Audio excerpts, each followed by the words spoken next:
वृक्षतोड जोमात, वनविभाग कोमात. वघारे टिग्र मार्गावरील शेतामधला निंब जो आहे हे कत्तल केल्याचं समोर आलेलं आहे. जळगावमधली ही घटना आहे. जळगावमधल्या जामनेर तालुक्यातील मालकी हक्काच्या शेतामध्ये एका वृक्षाची अडचण होतीये म्हणून शेतकऱ्यानं चक्क पूर्ण वृक्षच कामगार लावून कत्तल केल्याची घटना समोर येते. 7 एप्रिल रोजी वघारी मार्गानं आपले पत्रकार बांधव व्यक्तिगत कामासाठी निघाले होते. वाटेत वघारी टिग्र गावाच्या मध्येच रस्त्याच्या कडेला शेतामध्ये हा प्रकार झालेला त्यांच्या लक्षात आला.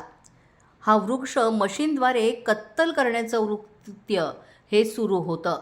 त्यानंतर पत्रकारांनी त्या कामगारांशी संवाद साधला असता आम्ही मजूर आहोत आणि आम्हाला मालकांनी याबाबत सांगितलेलं आहे असं त्यांनी सांगितलं.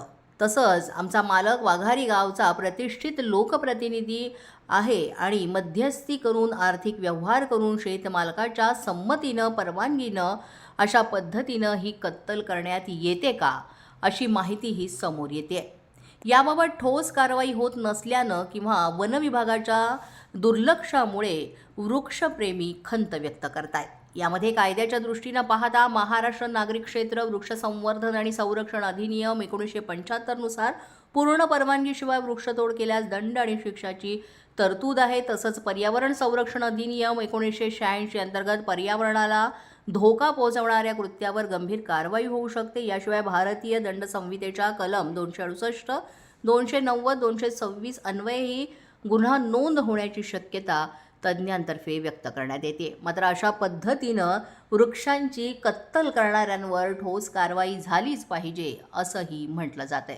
पोलीस माझा न्यूजकरिता प्रतिनिधी ज्ञानेश्वर पारधी, जळगाव. पोलीस माझा न्यूजच्या बातमीपत्रात आज इतकंच. तुम्हाला आमचं बातमीपत्र कसं वाटतंय याबाबत अवश्य अभिप्राय कळवा.